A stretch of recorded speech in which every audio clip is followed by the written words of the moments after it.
চাঁদের আলোয় ভেজা এক নিস্তব্ধ গ্রাম। আলম, একজন তরুণ যার বুকের ভেতর জমে আছে অদম্য আকাঙ্ক্ষা। আর সাবা, শৈশবের আপন কিন্তু চোখের দৃষ্টিতে লুকিয়ে থাকা এক গোপন টান। যা হওয়া উচিত নয় তাই ধীরে ধীরে হয়ে ওঠে অপ্রতিরোধ্য। নিষিদ্ধ সম্পর্কে জড়িয়ে পড়ে তারা দুজন, যেখানে প্রতিটি মুহূর্তে লুকিয়ে থাকে ভয়, অপরাধবোধ আর দম বন্ধ করা রোমাঞ্চ। এক রাত বদলে দেয় তাদের জীবন।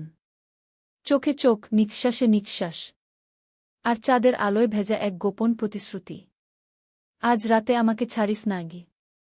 এটা শুধু প্রেম নয়, এটা হলো এক নিষিদ্ধ টান, যেখানে প্রতিটি ছোঁয়া, প্রতিটি ফিসফিসে কথা তাদের আরও গভীরে টেনে নেয় অন্ধকারে। ঢাকা শহরের ব্যস্ততার ভেতরেই আলমের জীবনটা ছিল খুব নিঃসঙ্গ। দিনভর অফিস, তারপর খালি ফ্ল্যাটে ফিরে একা একা কাটানো রাত। কিন্তু সেই রাতের নিঃসঙ্গতা ভাঙল হঠাৎ করেই, যখন পাশের ফ্ল্যাটে এল নতুন ভাড়াটে, সাবা। প্রথম দিনই বারান্দায় কাপড় শুকাতে এসে সাবার চোখে চোখ পড়ল আলমের। অদ্ভুত ঝিলিক ছিল সেই দৃষ্টিতে, যেন অনেক অজানা গল্প লুকিয়ে আছে। আলম তাকিয়ে রইল, তারপর হঠাৎ লজ্জায় চোখ ফিরিয়ে নিল। কিন্তু সেই দৃষ্টি তার বুকের ভেতর ঢেউ তুলল। দিন গড়িয়ে গেল, আর তাদের চোখাচোখি যেন অভ্যাসে পরিণত হল। প্রতিবার সাবার ঠোঁটে হাসি ফুটলে আলমের বুকের ভেতর কেমন অস্থিরতা কাজ করত। এক রাতে হঠাৎই বিদ্যুৎ চলে গেল। পুরো ফ্ল্যাট অন্ধকারে ডুবে গেল। বারান্দায় দাঁড়িয়ে আলম শুনতে পেল সাবার ঘর থেকে ভয়ের সুরে ডাক। আলম ভাই, একটু মোমবাতি আছে আপনার কাছে? আলম তাড়াতাড়ি একটা মোমবাতি নিয়ে গেল। দরজা খুলতেই সাবার মুখে মোমের আলো পড়ে ঝলমল করে উঠল। অন্ধকার ঘর, চারপাশ নিস্তব্ধ, আর সেই আলোয় তাদের চোখ একে অপরের সাথে আটকে গেল। সাবার ঠোঁট শুকিয়ে এলো, সে ধীরে বলল, এই অন্ধকারটা খুব অদ্ভুত লাগে আমার। আলমের হাত মোমবাতি ধরছিল, কিন্তু হঠাৎই তার আঙুল ছুঁয়ে গেল সাবার আঙুলে। দুজনেই থমকে গেল। সেই ছোঁয়া যেন শরীরের ভেতর আগুন জ্বালিয়ে দিল। মুহূর্তটা ছিল নিঃশব্দ, কিন্তু নিঃশব্দেই গড়ে উঠল এক ঝড়। আলম অনুভব করছিল সাবার নিঃশ্বাস তার মুখের খুব কাছাকাছি। বাইরে তখন বৃষ্টি নামছিল, ঝড়ের শব্দ হচ্ছিল, আর ভেতরে নেমে এসেছিল আরেক ঝড়, ভালোবাসা আর রোমাঞ্চের ঝড়।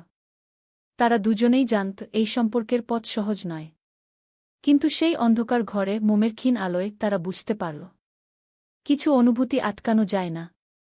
মোমবাতির ক্ষীণ আলোয় সাবার চোখে ভয়ের ছায়ার বদলে অন্য রকম একটা ঝিলিক দেখা গেল। সে আলমের দিকে তাকিয়ে থাকল কিছুক্ষণ, যেন কিছু বলতে চাইছে, কিন্তু বলতে পারছে না। আলমের বুকের ভেতর তখন ঝড় বইছে।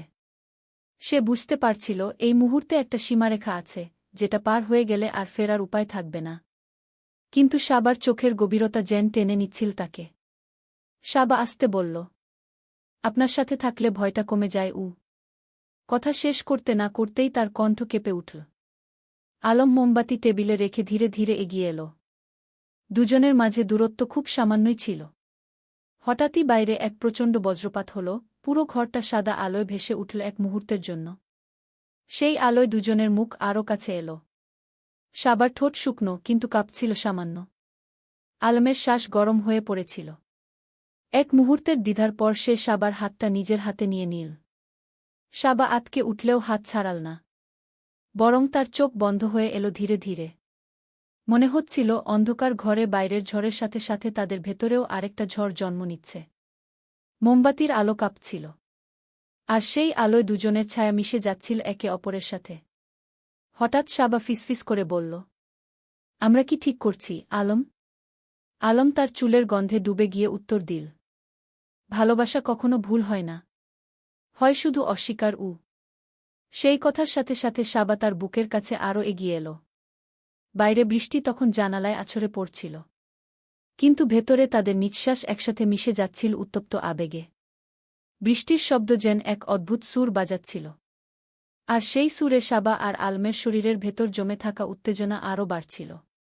তারা দুজনেই জানত এটা এক অজানা পথে পা বাড়ানো, তবুও নিজেদের আটকে রাখতে পারছিল না। আলম সাবার মুখের খুব কাছে ঝুঁকে এল। তার গরম নিঃশ্বাস সাবার ঠোঁটে ছুঁয়ে যাচ্ছিল। সাবা চোখ বন্ধ করে ফিসফিস করে বলল, আমার মনে হচ্ছে আমি স্বপ্ন দেখছি। আলম মৃদু হাসল, যদি স্বপ্ন হয়ও, আমি চাই না কখনো শেষ হোক। সেই মুহূর্তে সাবার কাপা ঠোঁট আলমের ঠোঁটে স্পর্শ করল। এক মুহূর্তের জন্য সময় থমকে গেল। বাইরের বজ্রপাত আর বৃষ্টির শব্দ যেন মিলিয়ে গেল। শুধু দুজনের নিঃশ্বাস আর বুকের ভেতরের ধুকপুকানি শোনা যাচ্ছিল। সাবা প্রথমে দ্বিধায় ছিল, কিন্তু আলমের শক্ত আলিঙ্গনে তার সমস্ত ভয় গলে গেল। মোমবাতির আলো কাঁপছিল। দুজনের ছায়া দেয়ালে মিলেমিশে যাচ্ছিল একাকার হয়ে। ঠিক তখনই হঠাৎ বিদ্যুৎ ফিরে এলো। পুরো ঘর আলোয় ভরে গেল। দুজনেই চমকে উঠে একে অপরের দিকে তাকাল। তাদের ঠোঁট এখনও একে অপরের কাছে, চোখে চোখ আটকানো। কিন্তু এখন তারা জানত, এই আলোয়, এই সত্যি মুহূর্তে আর লুকোনো যাবে না। সাবার বুকের ভেতর কাঁপন থামছিল না। সে ধীরে বলল, আলম, এবার কি হবে? আলম গভীর দৃষ্টিতে তাকিয়ে রইল তার দিকে। তারপর নিচু গলায় উত্তর দিল, এবার থেকে তুই আর আমি, আমাদের কাহিনী নতুনভাবে লেখা শুরু হল। খুব বিদ্যুতের আলো ফিরে আসতেই সাবা দ্রুত এক পা পিছিয়ে গেল। মনে হচ্ছিল সে হঠাৎ বাস্তবতার সামনে দাঁড়িয়ে গেছে।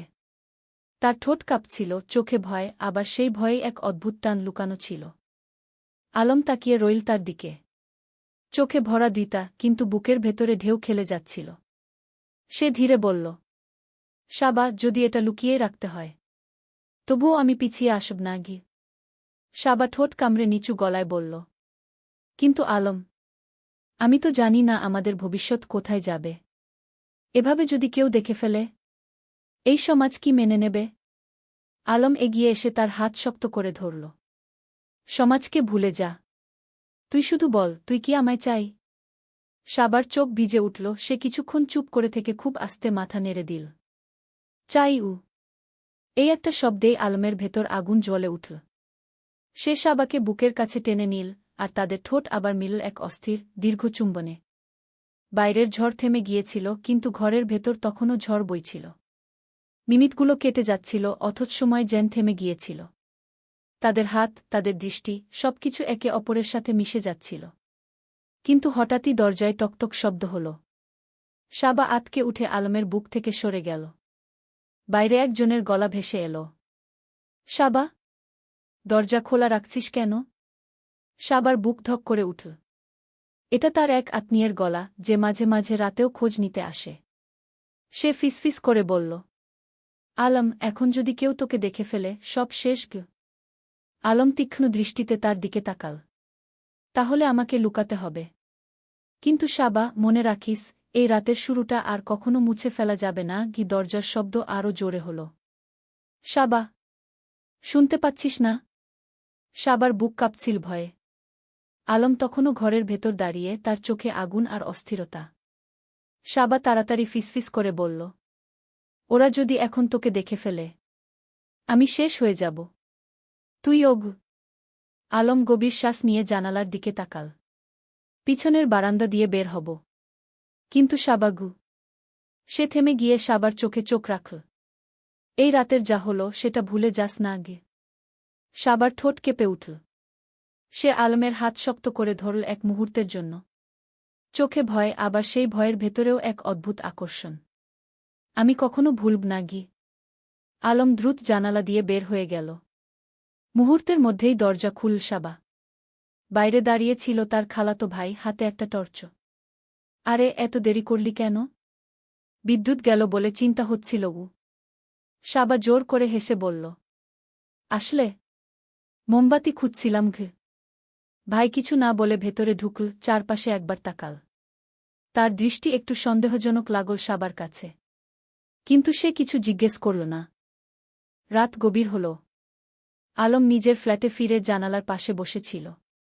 তার শরীর এখনও উত্তপ্ত, বুকের ভেতর ধুকপুকানি থামছিল না। সে জানত, আজ থেকে তার আর সাবার মধ্যে শুধু প্রতিবেশীর সম্পর্ক রইল না। এটা অন্য কিছু, অদ্ভুত কিছু। নিষিদ্ধ, তবুও অপ্রতিরোধ্য। অন্যদিকে সাবা বিছানায় শুয়ে চোখ বন্ধ করেছিল। কিন্তু প্রতিবার চোখ বুঝলেই আলমের দৃষ্টি, তার গরম নিঃশ্বাস, সেই চুম্বন মনে পড়ছিল। তার ভেতরে ভয় আর আকাঙ্ক্ষা একসাথে নাচছিল। কিন্তু সে জানত, এ পথ শুরু হয়ে গেছে। এবার আর পেছনে ফেরা যাবে না। কয়েকটা দিন পার হল, কিন্তু আলম আর সাবার ভেতরের অস্থিরতা থামল না। বারান্দায় কাপড় শুকাতে গিয়েই চোখাচোখি, সিঁড়ি দিয়ে নামতে গিয়ে হঠাৎ ধাক্কা খাওয়া।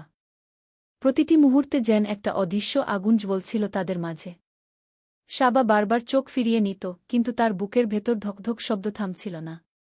আলমও বুঝতে পারছিল সাবা ইচ্ছে করেই এড়িয়ে চলতে চাইছে। তবুও তার চোখে লুকানো আকাঙ্ক্ষা ধরা পড়ে যাচ্ছিল। এক বিকেলে বৃষ্টি নামল শহরে। আলম অফিস থেকে ফেরার পথে ভিজে ভিজে উঠোনে ঢুকল। হঠাৎই দেখল সাবা বারান্দায় দাঁড়িয়ে আছে। চুল ভিজে গড়িয়ে পড়ছে কাঁধ বেয়ে, সালোয়ার কামিজের ভেজা কাপড়ে শরীরের রেখাগুলো স্পষ্ট হয়ে উঠেছে। তাদের চোখ মিলতেই সাবা লজ্জায় চোখ নামিয়ে নিল। কিন্তু তার ঠোঁটে এক অদ্ভুত হাসি খেলে গেল। আলমের বুক ধক করে উঠল। সে সোজা সিঁড়ি বেঙে ওপরে উঠল। বারান্দায় দাঁড়িয়ে খুব নিচু গলায় বলল, আমায় এভাবে পাগল বানাচ্ছিস কেন সাবা? সাবা চমকে তাকাল, চারপাশ ফাঁকা। তারপর ফিসফিস করে বলল, তুই না বুঝলেই ভালো। এসব ঠিক না আলম। আলম এগিয়ে এল আরও কাছে। ঠিক না হলেও সত্যি। তুই কি আমাকে চাস না? সাবা কিছু বলল না। কেবল তার বুক ওঠানামা করছিল দ্রুত। তার নিঃশ্বাস মিশে যাচ্ছিল বৃষ্টির ভেজা গন্ধের সাথে। এক মুহূর্তের জন্য সময় থেমে গেল। আলম হাত বাড়িয়ে সাবার চুলের ভেজা গোছা সরিয়ে দিল কানের পেছনে। সাবার চোখ বন্ধ হয়ে এল, শরীর কেঁপে উঠল। বৃষ্টি তখন আরও জোরে নামছিল। আর তাদের মাঝেও জন্ম নিচ্ছিল এক অদৃশ্য ঝড়। ভালোবাসার, নিষিদ্ধ আকর্ষণের আর অস্থির উত্তেজনার ঝড়। ঠিক তখনই নিচে থেকে কারো ডাক শোনা গেল, সাবা, কোথায় তুই? সাবা আতকে উঠল, হঠাৎই আলমের হাত ছাড়িয়ে ভেতরে দৌড়ে গেল। আলম দাঁড়িয়ে রইল বারান্দায়, বুকের ভেতর আগুন নিয়ে। সে জানত এই খেলা যত দিন যাবে ততই বিপজ্জনক হবে। কিন্তু এবার আর থামা সম্ভব নয়। সেদিনের পর থেকে আলম আর সাবার মাঝে এক অদ্ভুত নীরবতা তৈরি হল।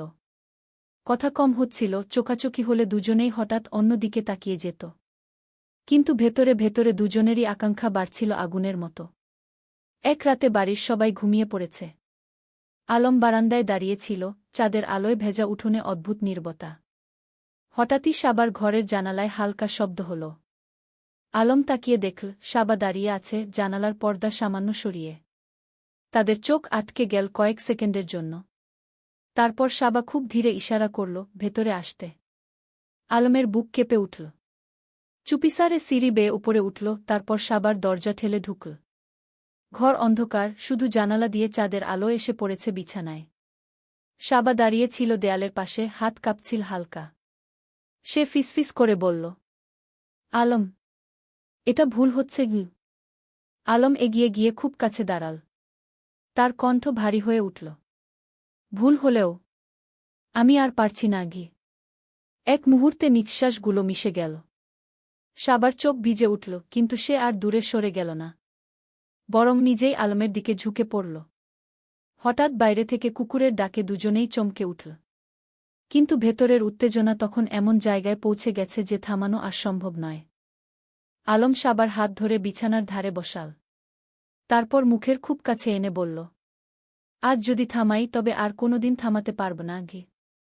সাবা চোখ বন্ধ করল, কণ্ঠ কাঁপল, তাহলে থামাস না গি। চাঁদের আলোয় সেই ঘর যেন এক নিষিদ্ধ স্বপ্নে ভরে উঠল। তাদের প্রথম গোপন রাত শুরু হয়ে গেল, যেখানে ভালোবাসার চেয়ে বেশি ছিল নিষিদ্ধ রোমাঞ্চ আর দম বন্ধ করা আকাঙ্ক্ষা। ঘরে যেন চারপাশ নিস্তব্ধ হয়ে গেছে, শুধু দুজনের শ্বাসের শব্দ ভেসে আসছে। আলম সাবার খুব কাছে বসে আছে, তাদের হাত জড়িয়ে আছে এত শক্ত করে যেন ছেড়ে দিলে সবকিছু ভেঙে যাবে। চাঁদের আলোয় সাবার চোখ দুটো অদ্ভুতভাবে চকচক করছিল। তার ঠোঁট কাঁপছিল, বুক উঠানামা করছিল উত্তেজনায়। সে খুব আস্তে বলল, আলম, যদি কেউ জেনে ফেলে? আলম তার মুখের খুব কাছে এসে ফিসফিস করল, এ মুহূর্তটা শুধু আমাদের, আর কেউ নেই গু। সাবার গা দিয়ে হালকা শিহরণ বয়ে গেল। আলম তার মুখে হাত রাখল, আঙুলের ছোঁয়ায় যেন বিদ্যুৎ খেলে গেল তার শরীরে। তারপর ধীরে ধীরে তাদের ঠোঁট মিল, প্রথমে কাঁপতে কাঁপতে, তারপর ক্রমশ গভীর হয়ে উঠল সেই চুম্বন। সাবা প্রথমে লজ্জায় চোখ বন্ধ করে রেখেছিল, তারপর আলমকে আঁকড়ে ধরল নিজের সমস্ত শক্তি দিয়ে। ঘরের ভেতর বাতাস যেন ভারী হয়ে গেল, তাদের নিঃশ্বাসের শব্দ ছড়িয়ে পড়ল চারদিকে। বাইরে দূরে কুকুর ডাকছিল, বাতাসে গাছের পাতা দুলছিল, কিন্তু ঘরের ভেতরে দুজনের পৃথিবী তখন থমকে গেছে। সাবা আলমের কানে মুখ নিয়ে খুব আস্তে বলল, আজ রাতে আমাকে ছাড়িস না গি। আলমের বুক ধকধক করতে লাগল, সে আর নিজের ভেতরের তীব্র আকাঙ্ক্ষা ধরে রাখতে পারছিল না। তার হাত সাবার কাঁধ থেকে নেমে এলো পিঠে, তারপর আরও গভীরে। সাবা তার গা এলিয়ে দিল, ঠোঁট কাঁপছিল, চোখের কোণে অশ্রু জমে উঠছিল, কিন্তু তাতে ছিল না কোনো দুঃখ, ছিল নিঃশ্বাস কাঁপানো আনন্দ আর ভয় মেশানো একরকম উত্তেজনা। সেই রাতে দুজন যেন নিজেদের ভেতরের সমস্ত বাধা ভেঙে দিল। তাদের প্রথম গোপন রাত হয়ে উঠল এমন এক অভিজ্ঞতা যা তারা কোনোদিন ভুলতে পারবে না।